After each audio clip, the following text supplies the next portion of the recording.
یہ لغاری صاحب، یہ وسیع تر مفاد یا قومی مفاد آپ کو اس وقت نظر آتا ہے جب آپ اقتدار سے باہر ہوتے ہیں، اس جب آتے ہیں تو نہیں دیکھا جاتا ہے نا یہ کہ ہم دیکھیں کہ اوورآل پاکستان کا مفاد اور پاکستان کے عوام کا مفاد کیا ہے، اس کے بارے میں نہیں دیکھا جاتا ہے. ہمارا ذاتی مفاد جو ہے وہ اس قابلیت حاصل ہو جاتی ہے.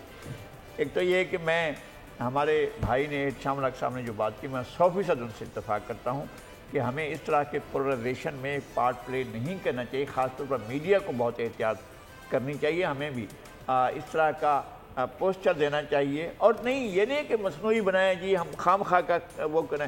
حقیقت یہ ہے کہ جس طرح کا سوچا جا رہا تھا، لیگل پروسیس الگ چیز ہے، پروسیس آف لا ایک الگ چیز ہے، عدلیہ کے اقدامات، فیصلے، کاروائیاں بالکل الگ چیز ہیں. ہم کسی اور کے گلے میں نہیں ڈال سکتے، نہ عدلیہ کو ہی ہم بلیم کر سکتے ہیں. اگر میں خود اپنا ڈیفنس نہیں کروں گا تو کیا کریں گے؟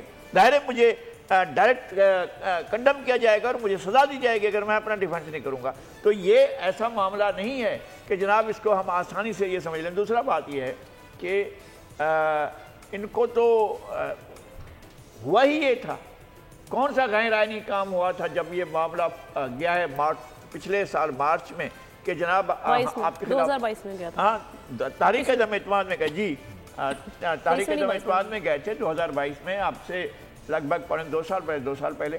تو کون سا ایسا غیر آئینی کام ہو گیا تھا؟ اپوزیشن کا کام ہے وہ اگر جاتی ہے، اور یہ تو تاریخ میں پہلی مرتبہ ایک آئینی طریقہ کار کے ذریعے ہٹایا گیا، اور اس کو انہوں نے جو ہے ڈال دیا اسٹیبلشمنٹ کے گلے میں، اور ڈال دیا انہوں نے کہ ہم تو فلاں آدمی کے گلے میں، اور میر جعفر میرزادے کہنا شروع کر دیا. اور وہ جو بیانیہ بنا تھا وہ اب تک اس کے اندر وہ زہر موجود ہے.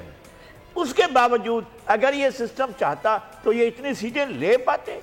نہیں بھائی، انہوں نے نہیں کیا ہے. نہیں آئے ہیں بیچ میں.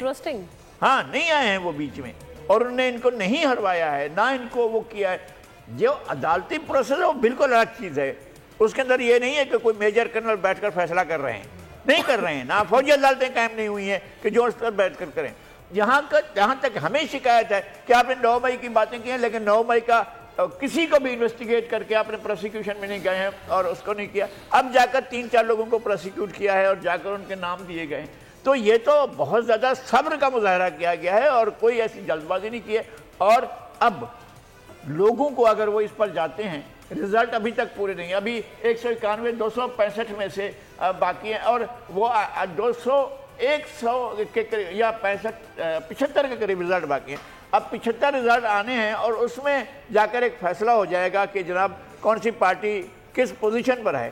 تو اسی حساب سے میرے خیال میں اس میں آ کر الیکشن کو اب مینوپولیٹ بھی نہیں کیا جاتا. نہ اس پورے الیکشن کو مینوپولیٹ نہیں کیا گیا، جو ہم رات بھی کہتے رہے تھے اور اب بھی کہہ رہے ہیں. اس سے پہلے ہوئے بھی ہیں، اس سے پہلے ریگنگ ہوئی ہے.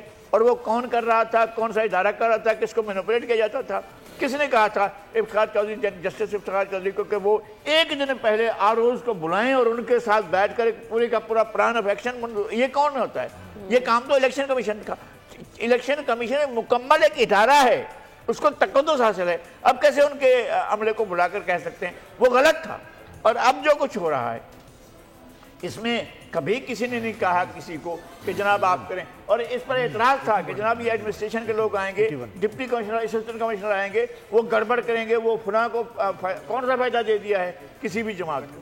انہیں بالکل free and fair impartial election کریں. میں یہ سمجھتا ہوں کہ یہ مثال ہے. یہ آپ کا اوپینین آ گیا جی کہ free and fair and very transparent. اگر آپ آمنہ دیکھیں، یہ میرے خیال میں نیا جو رزلٹ ہے، بلکہ لغاری صاحب 81 تک انڈیپینڈنٹ، اس میں کچھ وہ انڈیپینڈنٹ اسد نظامی وہ بھی بڑھ رہے ہیں. لیکن ایک پازیٹیو چیز دیکھیں میرے خیال میں پولیٹیکل پارٹیز سبسکرائب کریں اور بیل دبائیں تاکہ کوئی خبر رہ نہ جائے.